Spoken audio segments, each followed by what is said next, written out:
नमस्कार दोस्तों, आपका बहुत बहुत स्वागत है हमारे इस चैनल पर। आज का हमारा विषय है अच्छे लोगों के साथ हमेशा बुरा क्यों होता है।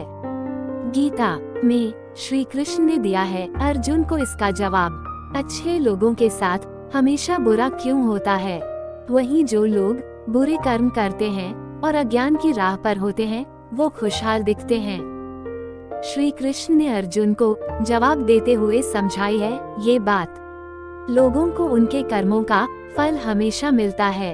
आपने महसूस किया होगा कि जो लोग अच्छे कर्म करते हैं वो परेशान रहते हैं, वहीं जो बुरे कर्म करते हैं वो खुशी से रह रहे होते हैं।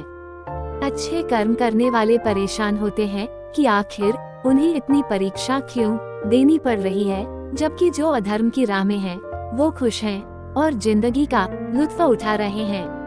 अगर आपके मन में भी ये सवाल आया है तो आज हम आपको इसका जवाब देंगे।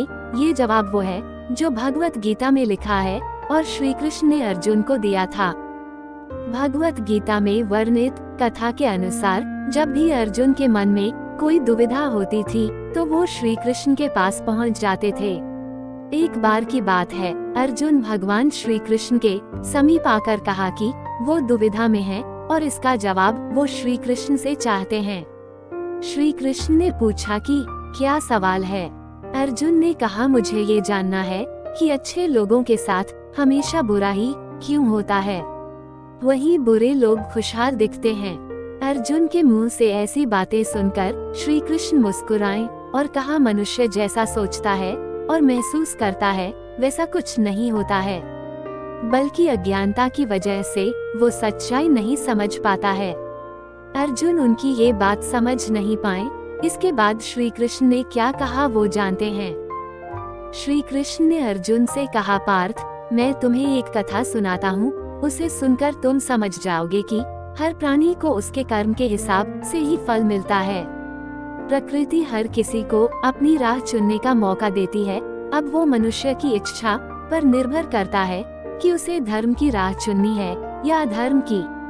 कथा शुरू करते हुए श्री कृष्ण ने कहा एक नगर में दो पुरुष रहा करते थे। एक पुरुष व्यापारी था जिसके जीवन में धर्म की बहुत महत्ता थी। वो पूजा पाठ में यकीन रखता था।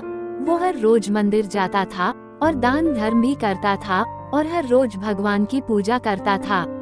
वहीं दूसरा पुरुष बिल्कुल विपरीत था। वो हर रोज मंदिर तो जाता था लेकिन पूजा करने नहीं, बल्कि मंदिर के बाहर से जूते चप्पल चुराने। उसे दान और धर्म से कोई लेना देना नहीं था। समय बीतता गया और एक दिन बहुत जोर की बारिश हो रही थी। इस वजह से मंदिर में पुजारी के अलावा कोई नहीं था। ये बात जब दूसरे पुरुष को पता चली तो उसने कहा कि ये सही मौका है मंदिर का धन चुराने का।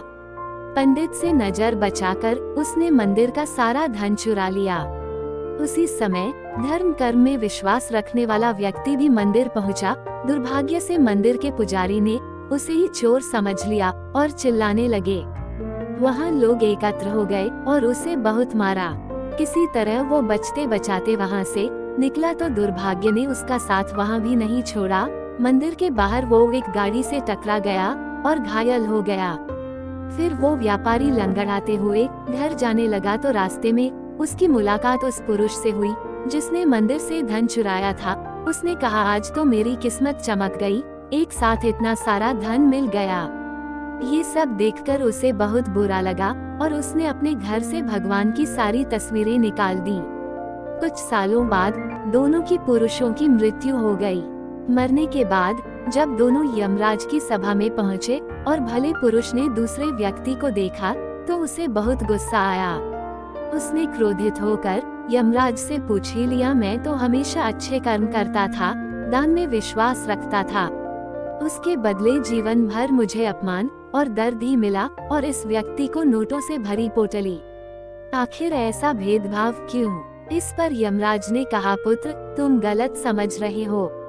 जिस दिन तुम्हारी गाड़ी से टक्कर हुई थी वो दिन तुम्हारे जीवन का आखिरी दिन था, परंतु तुम्हारे अच्छे कर्मों की वजह से तुम्हारी मौत सिर्फ एक छोटी सी चोट में बदल गई। तुम इस दुष्ट व्यक्ति के बारे में जानना चाहते हो। दरअसल इसके भाग्य में राजयोग था मगर इसके कुकर्मों और अधर्म की वजह से वो सिर्फ एक छोटी सी धन की पोटली में बदल गया। वीडियो पूरा देखने के लिए धन्यवाद। जानकारी कैसी लगी कृपया जरूर बताना और वीडियो को लाइक, शेयर, सब्सक्राइब जरूर से कर लेना।